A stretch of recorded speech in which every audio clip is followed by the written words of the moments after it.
Presentazione del bilancio 2016 di Confagricoltura, siamo in compagnia del Presidente Giordano Emo, capo di lista del mandamento di Padova, della provincia di Padova. Allora Presidente, un bilancio comunque positivo.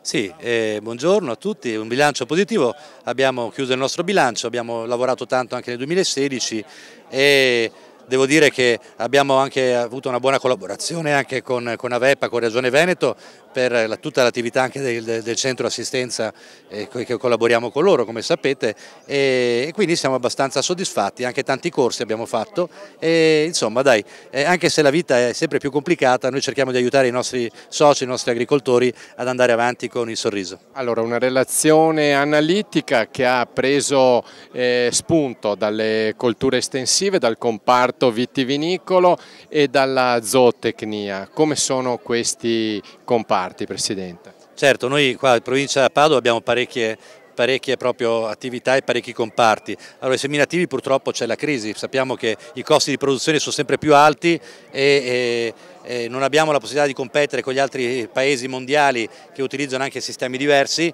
e quindi ci troviamo in grande difficoltà. Il mais, la superficie si è ridotta, è aumentato un pochino la soia, come abbiamo detto prima, il grano, però la crisi dei seminativi sicuramente c'è. Si cerca di trovare altre cose da fare, tipo noccioli, melograni, insomma, però canapa. E noi cerchiamo di aiutare anche i nostri soci a capire se queste nuove culture possono essere economicamente valide. Per quanto riguarda invece la zootecnia è stagnante, i suini stanno andando un po' meglio, c'è un'apertura verso la Cina, quindi c'è un prezzo migliore, mentre diciamo, la carne tiene, il latte ha difficoltà perché c'è stata comunque una riduzione del prezzo di circa il meno 8% rispetto all'anno prima. I nostri agricoltori comunque non abbiamo chiuso quest'anno, siamo riusciti a tenere, però insomma con grande difficoltà nella zootecnia, da carne e anche da latte. Allora, detto che le è stata conferita anche la delega per l'internazionalizzazione, Presidente, mi pare che dagli interventi della platea sia uscita anche l'esigenza di una maggiore collaborazione con l'università. Si è parlato di Agripolis, di sfruttare di più questa eccellenza padovana. Certo, questa è una cosa importante, adesso c'è questo nuovo programma che stiamo seguendo con attenzione, Unismart, certamente noi siamo attenti, l'innovazione è importantissima, la competitività è importantissima per le aziende agricole e quindi noi saremo pronti a impegnarci per quello che possiamo anche in questi temi. Per quanto riguarda il Made in Italy e l'internazionalizzazione, quello è un discorso molto complicato che ho avuto appunto, mi hanno dato la responsabilità a livello nazionale di seguirlo e cercherò di fare il possibile. I miei colleghi veneti hanno voluto, esportiamo tanto vino e anche tanti altri prodotti agricoli e farò il possibile per impegnarmi al meglio. Argomento dolente, acqua e cinghiali. Beh, i cinghiali, devo dire, con la nuova delibera regionale, 200.000 euro che sono arrivati anche con le nuove norme di selezione, pare che la situazione stia migliorando e di questo ringrazio sicuramente l'assessore regionale perché ha capito che il problema c'è e anche l'assessore ai parchi, devo dire, perché finalmente il problema si sta, non dico risolvendo, ma sta prendendo una piega che non ci può che far piacere. Per quanto riguarda l'acqua invece è un grosso problema, non piove, i bacini sono vuoti e stanno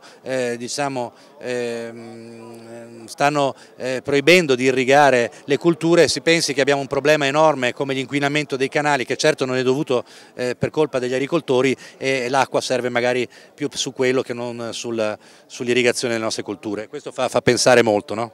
Chiusura con la solidarietà, Presidente. Confagricoltura è solidale con le popolazioni colpite dal terremoto. Beh, sì, questo poi è una cosa che volevamo dire solo in assemblea perché abbiamo sicuramente voluto dare un contributo ai soci della nostra famiglia di Confagricoltura nelle zone terremotate e i soci hanno risposto come se fossero loro parenti e questo mi ha fatto molto piacere, ma fa parte un po' del nostro DNA questo. Abbiamo salutato Giordano Emo Capodilista, presidente di Confagricoltura Padova, ci ha raggiunti ai nostri microfoni Lodovico Giustiniani, presidente di Confagricoltura Veneto. Benvenuto presidente. Allora, quello di Padova è un mandamento importante per quanto riguarda Confagricoltura. Innanzitutto stiamo concludendo le nostre assemblee provinciali, io le ho girate quasi tutto, è un bel momento di incontro per fare un punto della situazione, un punto dell'annata passata, e viene fuori un quadro dell'agricoltura veneta che è un quadro, devo dire, di un'agricoltura che va un po' a due velocità. Abbiamo delle province o dei settori che stanno andando tutto sommato molto bene, non posso dimenticare il settore vitivinicolo per quanto riguarda sia la parte est che la parte ovest della nostra provincia. A est abbiamo comunque una denominazione che si chiama il Prosecco, che sta dando veramente delle ottime soddisfazioni, non solo di posizionamento e di conquista di nuovi mercati, ma anche, diciamo, di remuneratività ai nostri associati.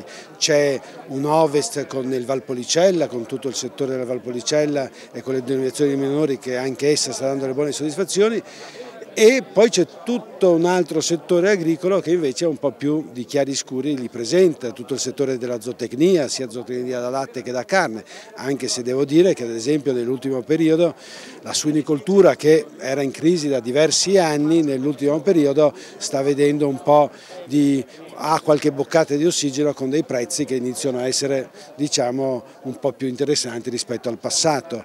Però abbiamo anche tutto un settore e soprattutto anche dove ci troviamo adesso, nella Bassa Padovana, qui vicino a Monselice, dove è un settore dove soprattutto c'è cerealicoltura, per cui la cerealicoltura, oltre a perdere quote proprio di superficie, perché è dovuto al fatto che abbiamo avuto grossi problemi negli anni passati, che potevano essere le fumonisine, le aflatossine, per cui problemi di tossina, c'è comunque una disaffezione da parte dell'agricoltore in quanto non è più remunerativo, per cui ci sono grossi settori della nostra agricoltura veneta che sta soffrendo.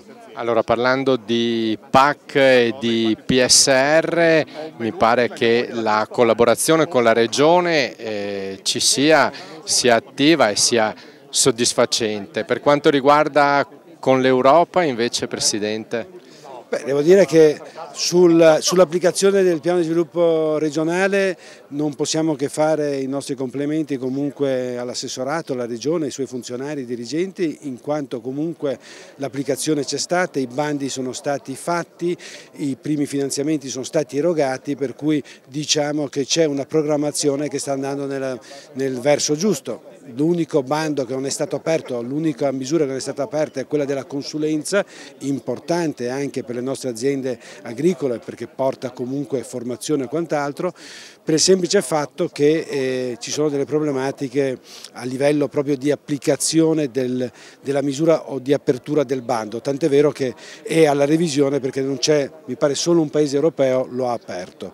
Per quanto riguarda la PAC dobbiamo già guardare a una PAC che traguarda quella del 2020 e pensare a quella che sarà il futuro dell'economia politica agraria europea del dopo 2020, per cui bisogna già iniziare a fare una riflessione e per questo Confagricoltura Veneto insieme alla Regione Veneto e le altre organizzazioni sindacali devono iniziare a pensare a quale proposte fare per portarle poi in sede europea. Grazie a Lodovico Giustiniani, presidente di Confagricoltura Veneto. Chiudiamo questa puntata qui, l'appuntamento è sempre sulla stessa rete, fra 7 giorni alla stessa ora. Naturalmente potete vederci sul nostro canale YouTube, sul nostro sito internet www.verdenordest.it e sui nostri social Facebook in testa. Alla prossima settimana.